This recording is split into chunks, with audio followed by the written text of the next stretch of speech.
I'll be honest. I think a midlife crisis is a choice in many ways. And there are certain things that you can do to experience a midlife awakening. The awakening is something that some people won't understand, some people will desire very much, and some people will ignore and wish they had done it when they're in their 80s. I'm not one to pass up on opportunities, so let's talk about how to avoid a midlife crisis and how to create a midlife awakening.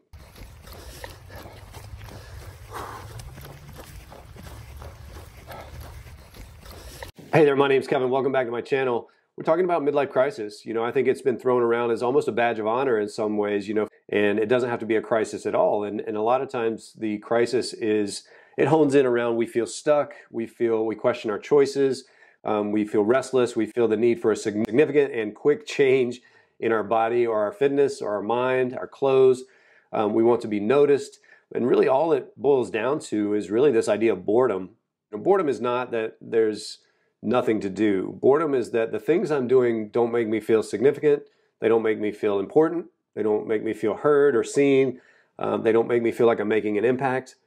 And that's boredom. When you get to a certain point in your marriage, you may feel like you're bored in your marriage and that you're not contributing. You're not, the spark is gone. And what are you going to do about that? Well, you got to do something. You may feel the same way with raising your kids, that they get to a certain age, they no longer need you anymore. You found your identity in raising kids as a young mother or young father, and now they don't need you anymore. They're grown. They're moving out of the house, and that's where empty nest syndrome comes in. Or you may feel like, hey, my career is not leaving me feeling the way I want it to, or I feel disposable at 55.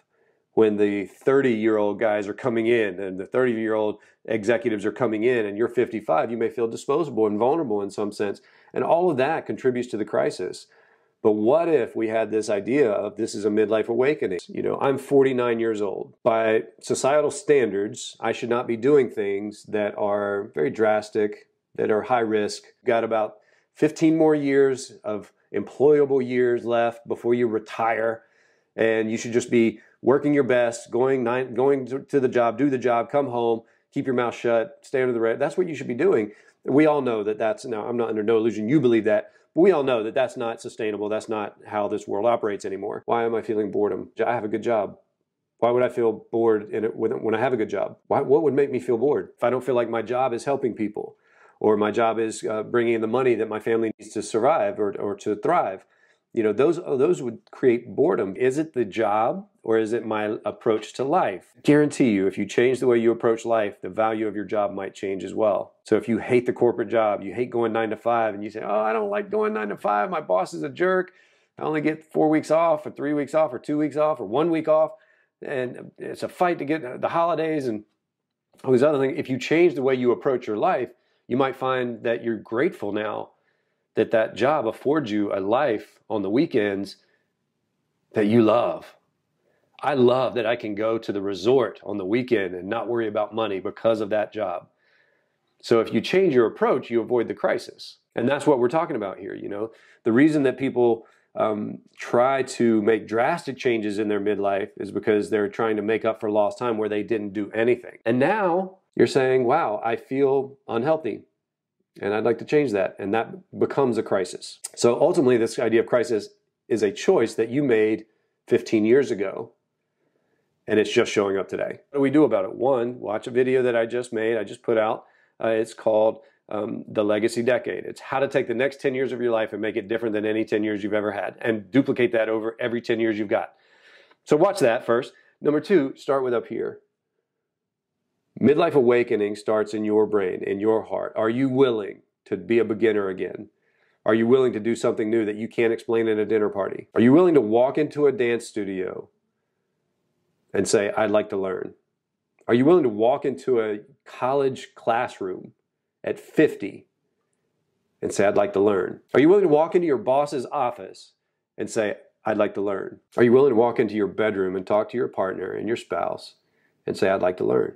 That's what it boils down to. So I'm embarking on this becoming an ultra runner. I'm never a runner before in my life. A couple times I tried, but nothing like this. And I went to my wife and I said, I want to be clear. I'm asking for support, not permission. That allowed her to understand where I was coming from, because I didn't know how to talk about it, because she had never seen this version of me. And so I said, I'd like your support. I don't need your permission. I've already decided. Decision made. In fact, I've already signed up for a race.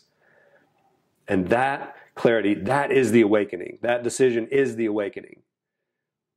So think about that. Where in your life do you need to make that bold, hard, non-negotiable decision with yourself that will create the awakening? Otherwise, you're going to stay in the rut. You're going to stay complacent, doing the same old things, or being unhealthy, or being miserable in your marriage, or not being a great parent, and that creates a crisis. And then we go buy the car thinking it's going to mask everything else, and it never does. And that's why people call it a midlife crisis, in my opinion. The reason it's an awakening has to do with in here. So the choice is yours. Do you want a crisis, or do you want an awakening? I'd like you to be a next weekend warrior and awaken. Awaken everything in your life. Go on this journey with me. Hey, if you found this video useful, give me a thumb. Maybe subscribe to the channel. We'll be talking about this stuff all the time. If you're in your 30s, 40s, 50s, 60s, 70s, you need to be hearing this stuff. You really do. My life has changed for the better forever for some of these principles. And I think yours will too. Hey, appreciate you. Have a great day.